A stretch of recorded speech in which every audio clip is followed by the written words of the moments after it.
Hello, everyone. I'm Stephen Abrams, head of the Harvard Library Digital Preservation Program. And today I'll be summarizing for you our approach towards the modernization roadmap for our digital preservation infrastructure. To begin with, what is a preservation repository and why do we need one?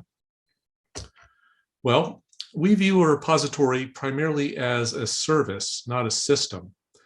Therefore, it should be defined initially, at least, in terms of a set of abstract service functions, including those enumerated here.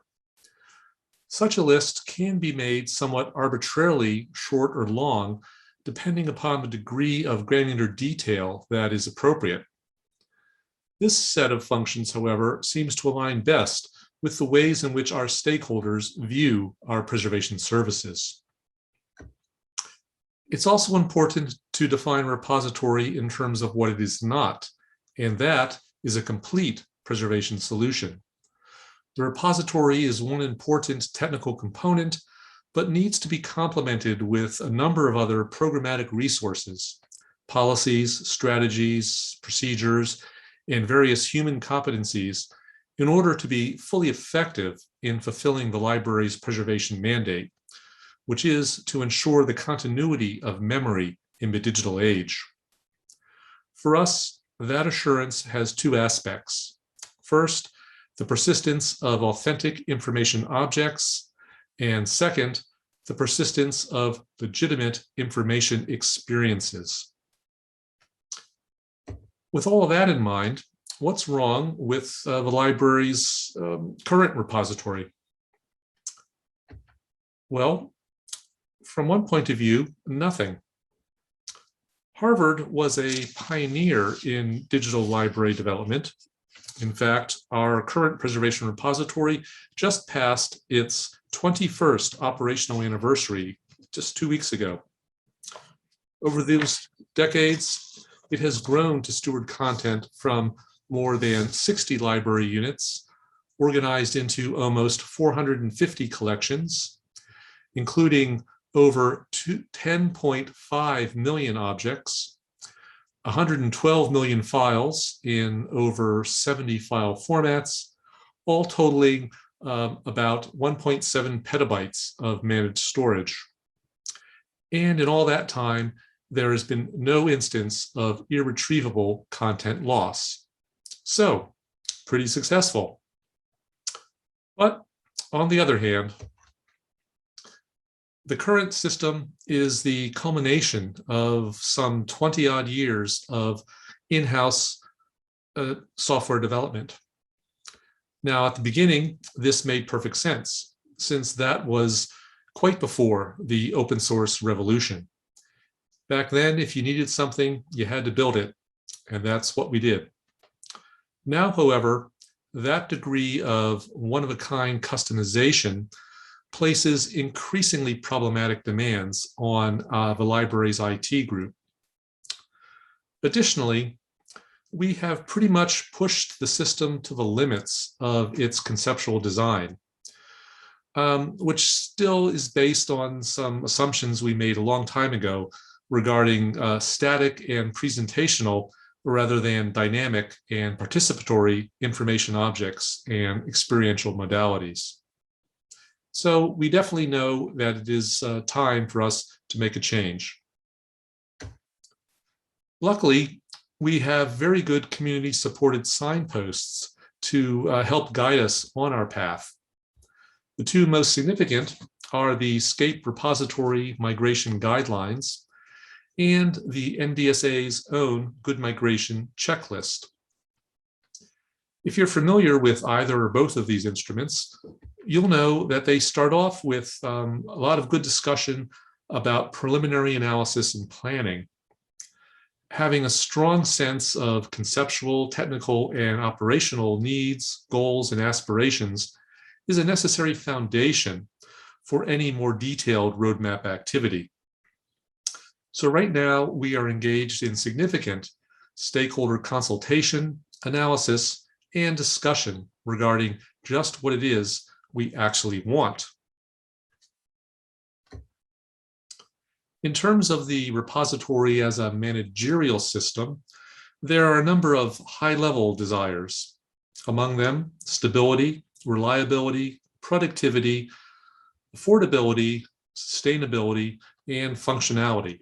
All is defined here.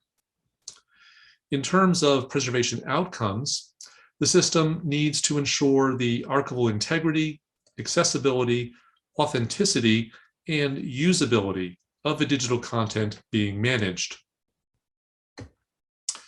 And as an aspiration, the system should support a very expansive scope of eligibility and operation, ideally permitting us to deal with content of any genre or format in any number or size, accompanied by any description or none, referencing any language or script system, and intended for any use or reuse. Content also should be supported across any duration of preservation stewardship, whether transitory, persistent, or permanent. And the system should allow that stewardship to be effective in any eventuality, being proactive whenever possible and reactive whenever needed. To help us evaluate potential solutions in terms of our requirements, we're developing a number of reference abstractions. In essence, these abstractions help to define our sense of what an ideal repository would look like. Now, while I'll be presenting these shortly, it's important to emphasize that these are not intended as architectural designs or specifications, but rather they are just benchmark criteria that hopefully will be useful for ultimately deriving such designs and specifications. The functional reference model abstraction consists of 4 subcomponents: a storage model supporting the dynamic disposition of files across a range of on-site, off-site, and outsourced online, nearline, and off-site storage platforms. A process model supporting fault-tolerant, asynchronous microservice operation.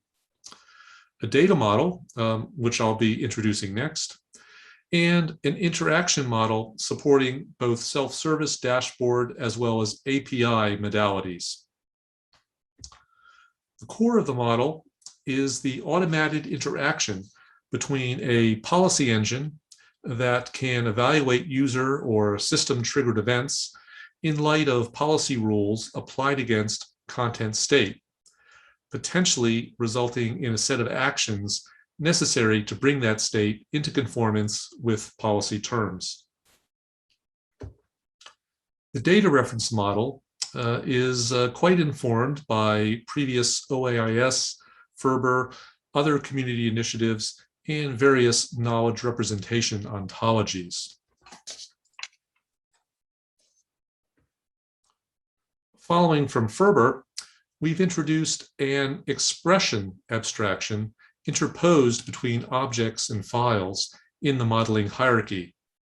An expression is an abstract realization of some possibly proper subset of an object's content in terms of representative components that directly expose that content, say a still image, descriptive components that describe that content, say VRA metadata, and instrumental components necessary to render that content properly for human consumption, say a calibrated color profile.